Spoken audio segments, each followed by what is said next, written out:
वैसे तो आप नाम से जानते हैं स्मॉल फाइनेंस बैंक 1996 में हुई थी। इसकी शुरुआत संजय अग्रवाल साहब ने की थी। देश भर में 700 से ज़्यादा ब्रांचेज हैं और 1700 से ज़्यादा 1200 से ज़्यादा एसेट सेंटर बैंक ने खोल रखे हैं। 21 से ज़्यादा राज्यों में बैंक की प्रेजेंस है और इनके बैंक के एमडी और सीईओ और साथ ही फाउंडर भी संजय अग्रवाल साहब हमारे साथ कार्यक्रम में हो रहे हैं शामिल। उनका भी परिचय मैं आपको दे दूँ। गवर्नमेंट कॉलेज अजमेर से आपने कॉमर्स में ग्रेजुएशन की डिग्री हासिल की है। सीए है और वो भी rank holder all India basis पे। रिटेल फाइनेंस, अकाउंट्स, एग्रीकल्चर और रूरल इकोनॉमी का अच्छा खासा बड़ा गहरा अनुभव अग्रवाल साहब रखते हैं। 25 साल से ज़्यादा का बैंकिंग और फाइनेंशियल सर्विस सेक्टर का संजय अग्रवाल साहब को अनुभव है। कल आए थे बाजार बंद होने के बाद नतीजे। मैं एक बार आपके सामने नतीजे रख दूं। बेहद शानदार नतीजे पेश किए हैं बैंक ने। नेट इंटरेस्ट इनकम में रही 23% की दमदार ग्रोथ। मुनाफा 65% बढ़कर आया है। प्रोविजनिंग घटी है 57% तेजी से साल दर साल भी और तिमाही दर तिमाही भी घटकर आती हुई दिखी है। एसेट क्वालिटी में और बेहतरीन सुधार हुआ है तिमाही दर तिमाही, चाहे वो ग्रोस लेवल पर देख लें चाहे नेट लेवल पर। और निम्स सुधर कर आए 6% के बेहद करीब पहुंचते हुए दिख रहे हैं। यानी कि हर एक पैरामीटर पर बहुत ही शानदार performance AU small finance bank की तरफ से आती दिखी है। अग्रवाल साहब, गुड मॉर्निंग, बहुत बहुत स्वागत है आपका। सर, धन्यवाद समय देने के लिए। मुश्किल समय में बहुत तगड़ी परफॉर्मेंस आई है। क्या कुछ खास वजह रही है सर इस दमदार परफॉर्मेंस के पीछे, समझाएं। अ, अनिल जी, आपसे कई बार बात हुई है मेरी, बट आपको पता है कि ये प्लेटफॉर्म बहुत ही आई वुड से प्राइसलेस है।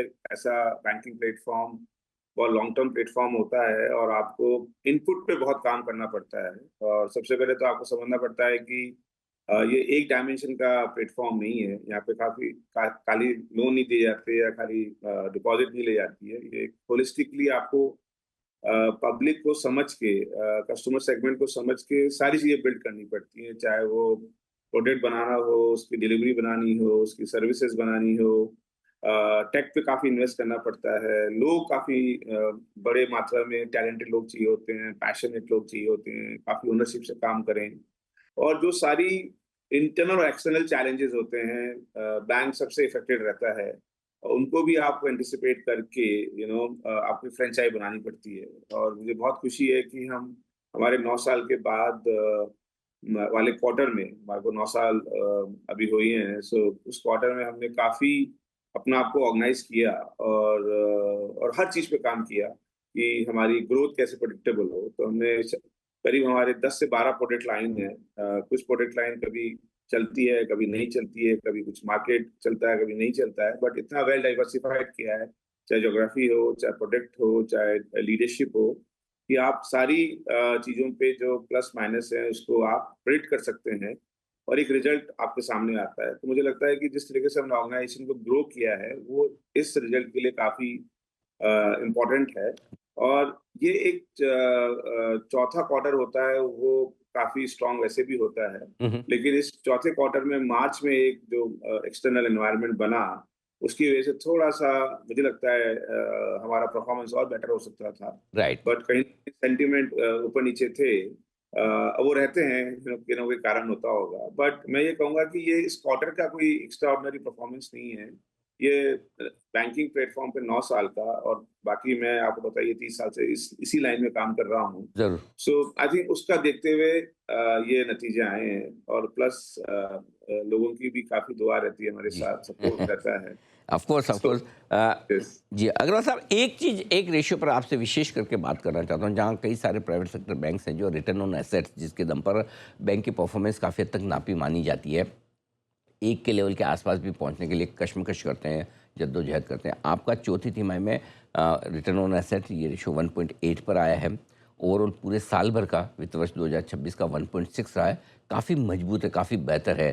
क्या इसके पीछे खास कारण रहे? आपका टारगेट क्या है? क्या संतुष्ट है 1.8 के रिटर्न ऑन एसेट से, या और इससे बेहतर करने का इरादा है? अनिल जी, मैं थोड़ा-सा डिफरेंटली सोचता हूँ और आपसे भी शेयर करना चाहूँगा, आप भी चार्टर्ड अकाउंटेंट हैं, कि आरओए ना थोड़ा सही तरीके से प्रेज़ेंट नहीं करता है किसी भी बैंक के नतीजों को। मुझे लगता है कि यदि आप इन्वेस्टर पर्सपेक्टिव से देख रहे हैं, तो आपने जो कैपिटल लगा रखी है, तो उसपे आरओई क्या है? बिकॉज़ आरओए में तो बहुत सारे कंडीशंस होती हैं। यदि आपने कम लिवरेज कर रखा है बैलेंस शीट को, तो आपका आरओई बढ़ सकता है। आपने ज़्यादा लिवरेज कर रखा है तो हो सकता है आपका आरओई घटे, बट आरओई बढ़े। तो मुझे लगता है बैंक को, मतलब यदि आप सारे स्टेक होल्डर को ध्यान रखते हैं, और हमारा जैसा कंट्री है, काफ़ी गरीब लोग यहाँ पे हैं, उनके लिए भी बैंकिंग सुविधा होनी चाहिए, उनसे बात करनी चाहिए। बट मुझे लगता है कि यदि मैं पूरा इकोसिस्टम समझूँ 9-10 साल का और इन्वेस्टर की एक्सपेक्टेशन देखूँ, यदि मैं 15-16% आरओई कमा के देता हूँ एज़ ए बैंक, तो मेरे लिए वो बहुत संतुष्टि का विषय रहेगा। और हम करीब-करीब 15 के आस-पास ही चल रहे हैं, और बट अभी हम 15 से नीचे हैं। यदि आप मेरे से पूछें तो हम यदि 16 के आस-पास चले हैं और वो सस्टेनेबल चलें, मतलब वो 10 साल तक वो एक्टिविटी करते रहें, तो मुझे लगता है वो एक टारगेट है जो मेरे मन में रखना है। हुँ, हुँ। और यदि आप कॉरेस्पॉन्डिंग उसका मुझसे आरओई पूछेंगे, तो मैं बोलूँगा कि हाँ, आप 1.8 के आसपास रहें, और यदि आप 9 टाइम भी आप अपने आप को लिवरेज करते हैं, तो वही रेशियो आने वाला है। ठीक बात है। लेकिन मैं आरओई कॉन्शियस बैंक चाहता हूँ, ज़्यादा आरओई कॉन्शियस मुझे हुँ, हुँ। इतना इंस्पायर नहीं करता है। Fair enough. वित्त वर्ष 2026 के लिए आपका आरओई 14.2% है और चौथी तिमाही का तो जो आपका 16 का टारगेट है 16% का उसके ऊपर ही है, 17% के यस सर, आसपास। अब आइए यस। एसेट क्वालिटी की बात करते हैं। ऑलराउंड इम्प्रूवमेंट दिख रहा है एसेट क्वालिटी में, ग्रोथ लेवल पर, नेट लेवल पर, प्रोविजनिंग आपकी घटी है, स्लिपेजेस आपके घटे हैं। इस सुधार के पीछे की वजह सर? तो सबसे बड़ा तो जो माइक्रो फाइनेंस था अनिल जी, वो पिछले 6 महीने से काफ़ी अच्छा परफ़ॉर्म कर रहा है। हुँ, हुँ। और जो उसमें पेन था, वो काफ़ी इंडस्ट्री ने साथ मिलके जो सारे गार्डरेल्स बनाए, अ, उसका एक बहुत फ़र्क है कि हमारे स्लिपेजेस भी कम आए और हमारी क्रेडिट कॉस्ट भी कम आई। हमारा एक अनसिक्योर्ड बुक है, उसके अंदर भी काफ़ी सुधार हुआ इस क्वार्टर में। और ओवरऑल मैं आपको बताना चाहूँगा कि पिछला पूरा साल एक मतलब पहला 6 महीने थोड़ा तकलीफ का था, अगला 6 महीने बहुत अच्छा लग रहा था हमें। और आपको पता है इनकम टैक्स कट था, जीएसटी कट था, बस सडनली ये इतना एक्सेलेंट एनवायरनमेंट आया, उसका सेंटिमेंटली फ़र्क पड़ा था, लेकिन काफ़ी बाज़ार में मोमेंटम था टिल फरवरी एंड तक। और मुझे लगता है वापस बिल्ड हो जाएगा वो, जब हम सब लोग इसको एक्सेप्ट कर लेंगे, इस एक्सटर्नल एनवायरनमेंट की चैलेंजेस को। बट ओवरऑल मुझे लगा कि काफ़ी पैसा सिस्टम में है, लोगों का इंटेंशन है पे करने का, हमारी काफ़ी रिकवरी, चाहे एसेट क्लासेस जो जो भी रही हो, चाहे व्हीकल हो, मॉर्गेजेस हो, कमर्शियल बैंकिंग स्पेस हो, डिफ़ॉल्ट कम थे बाज़ार के अंदर। एसेट क्वालिटी जो माइक्रो फाइनेंस पर जो थोड़ा-सा मुश्किल भरा माहौल था, अब वो धीरे-धीरे दूर होता हुआ दिख रहा है, उसका फ़ायदा। एक राय आपसे निम्स पे लेना चाहता हूँ। लगभग आपके मार्जिन्स 6% के बेहद करीब पहुँच चुके हैं। इस तिमाही में भी मुश्किल समय में आपने इम्प्रूवमेंट किया है। क्या लेवल आपको लगता है कंफर्टेबल रहेंगे निम्स आप वित्त वर्ष 2027 के हिसाब से बताएँ तो? अ, थोड़ा डिफिकल्ट है ये साल अभी से प्रेडिक्ट करना, और मैं आपको बताता हूँ इंग्रेडिएंट क्या है, बिकॉज़ हम हायर निम पे खेलते हैं, बिकॉज़ हमारा पूरा मॉडल ही फाइनेंशियल इंक्लूजन का है, जहाँ हमें छोटे लोन देने पड़ते हैं करीब 25 लाख। आईटी सेक्टर का रिक्वायरमेंट 60% है, करीब 25 से 30% ब्रांचेस हमारी गाँव में है, उसके नीचे के इलाकों में है। तो वहाँ पे जो कस्टमर का असेसमेंट होता है, जो हम रिस्क बेस्ड असेसमेंट करते हैं, उसपे हमारी प्राइसिंग ही करीब 14 से 15% है यील्ड हमारी बुक पे, और हमारी कॉस्ट करीब अभी 7% के आसपास है।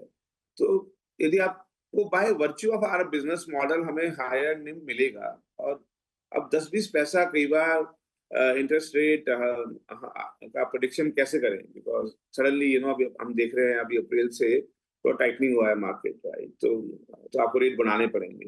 बट लार्जली मैं आपको बोलूँगा कि एयू के पास वो सारे इंग्रीडिएंट हैं इन एसेट क्लास, जहाँ पे हमारा निम हमेशा थोड़ा आपको ऊपर की तरफ दिखेगा। मेरा मतलब ये नहीं है कि हम बहुत ज़्यादा चार्ज करते हैं इसलिए मिलता है, वो मार्केट ही ऐसा है।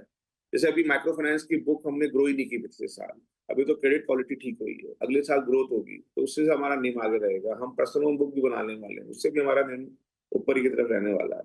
तो मुझे ये लगता है कि एयू के पास वो स्ट्रेंथ है कि हम ऐसे लो निम वाले बैंक नहीं है, because of our business model, but हमारा ओपेक्स भी इसलिए हाई है, क्योंकि रिटेल एसेट है। सो ये कॉम्बिनेशन अनिल जी हमें सूट करता है। और लॉन्ग टर्म बैंक बना रहे हैं, और बहुत ही लॉन्ग टर्म व्यू है। तो अब क्वार्टर टू क्वार्टर मैं आके जवाब दे सकता हूँ, लेकिन लार्जली बहुत सारी ऐसी मैट्रिसेस होती हैं जो आप उसको क्वांटिफाई नहीं कर सकते स्टार्टिंग में। हुँ, हुँ। बट आपको लो इनकम लो निम वाले बैंक अभी हम हैं नहीं। बिकॉज उस सेगमेंट में नहीं है और वैसे हम काम नहीं करते हैं अभी। ठीक बात है। कभी भविष्य में जाके उस मार्केट सेगमेंट में गए तो आप हमें दूसरे बैंकों से कंपेयर कर सकते हैं, हम्म। बट इस साल भी मुझे लग रहा है कि हमारा निम लार्जली प्रोटेक्टेड रहेगा। बहुत बढ़िया है। ये बड़ी चीज़ें का जहाँ आपने क्रेडिट कॉस्ट में इम्प्रूवमेंट किया, निम्स सुधार के दिए भी हैं और इतने सालों की मेहनत तो काम भी आती दिख रही। एक और सवाल अग्रवाल साहब आपसे लेना चाहता हूँ ईसीएल के नए नियमों पर जो कल ही देर यस। शाम आए थे। किस तरह का असर आप बैंकिंग इंडस्ट्री पर और specially AU small finance bank पर देखते हैं इसका? अनिल जी, पहले तो ये मतलब जब से ये गाइडलाइन आई हुई थी, यदि आप मेरे से पूछे, बिकॉज मैं तो बैंकिंग में 10 साल से आया हूँ और मुझे लॉन्ग टर्म फ्रेंचाइज बनानी है, तो जो भी नियम आया है वो बहुत ही प्रोग्रेसिव है। उससे बैंक की बैलेंस शीट स्ट्रांग ही होने वाली है, बिकॉज आप एंटिसिपेट करना पड़ेगा आपको कि आपने पूरे बुक पे क्या लॉस आप अज्यूम कर रहे हैं, राइट? और कई बार आज की जो एनपीए नॉर्म्स हैं वो 90 डेज के बाद आप प्रोविजन करते हो, उससे पहले आप कम प्रोविजन करते हो, या रिस्क मैनेजमेंट फ्रेमवर्क से आप कुछ प्रोविजन करना चाहते हो, वो काफी डिबेटेबल होता है, राइट? कोई मानता है, कोई नहीं मानता, सबके अपने व्यूज होते हैं। बट ये बहुत ही क्लियर कट मॉडल आया है जिसमें ये बोला जा रहा है कि एसएमए 1 हो, एसएमए 2 हो, एसएमए 3 है, आपको ये प्रोविजन करना पड़ेगा, आपको खुद को समझना पड़ेगा डेटा डेटा करके कि क्या आप एस्टिमेटेड लॉस हो। तो एक मुझे लगता है कि आगे जाके जो अपने अकाउंटिंग प्रैक्टिस है वही बदलेगी, अकाउंटिंग मॉडल भी बदलेगा बैंकिंग वाला। सो जब आपको एक बड़ी पिक्चर दिखेगी कि बैंक आज कितना खर्चा कर रहे हैं, उसका लॉन्ग टर्म गेन क्या है, आज जो बना रहे हैं एसेट उसमें क्या लॉन्ग टर्म लॉस हो सकता है, तो एक आपको जो एक पेरिटी दिखेगी बैंक की बैलेंस शीटों में आगे 2-3 सालों में, उसकी तरफ एक बहुत अच्छा कदम है। मुझे लगता है कि थोड़ा-सा फ़र्क पड़ेगा, बिकॉज़ कुछ यदि एनपीए से प्रोविज़न रिलीज़ होगा तो एसएमए 2 में, एसएमए 3 में ज़्यादा आपको डालना पड़ेगा। बट इन अ ये 1-2 साल का फ़र्क पड़ता है, फिर ये सब एडजस्ट हो जाता है। और but in the long run this is an amazing circular and बिल्कुल। I would say the initiative from RBI कि ये इससे बैलेंस शीटें और स्ट्रांग होंगी। बिल्कुल ठीक बात है। लॉन्गर टर्म में बैंक्स की बैलेंस शीट होगी मजबूत, ये मानना है संजय अग्रवाल साहब का। संजय सर, बहुत बहुत धन्यवाद, आपने समय दिया, नतीजों पर विस्तार से बातचीत की और आगे का आउटलुक भी दिया। एक बार फिर से आपको इस दमदार परफॉर्मेंस के पीछे बहुत बहुत कॉम्प्लीमेंट्स और बधाई। उम्मीद करें वित्त वर्ष 2027 आपके बैंक के लिए और बेहतर धन्यवाद। और मजबूत साबित हो। Thank you so much sir, बहुत बहुत शुक्रिया। धन्यवाद।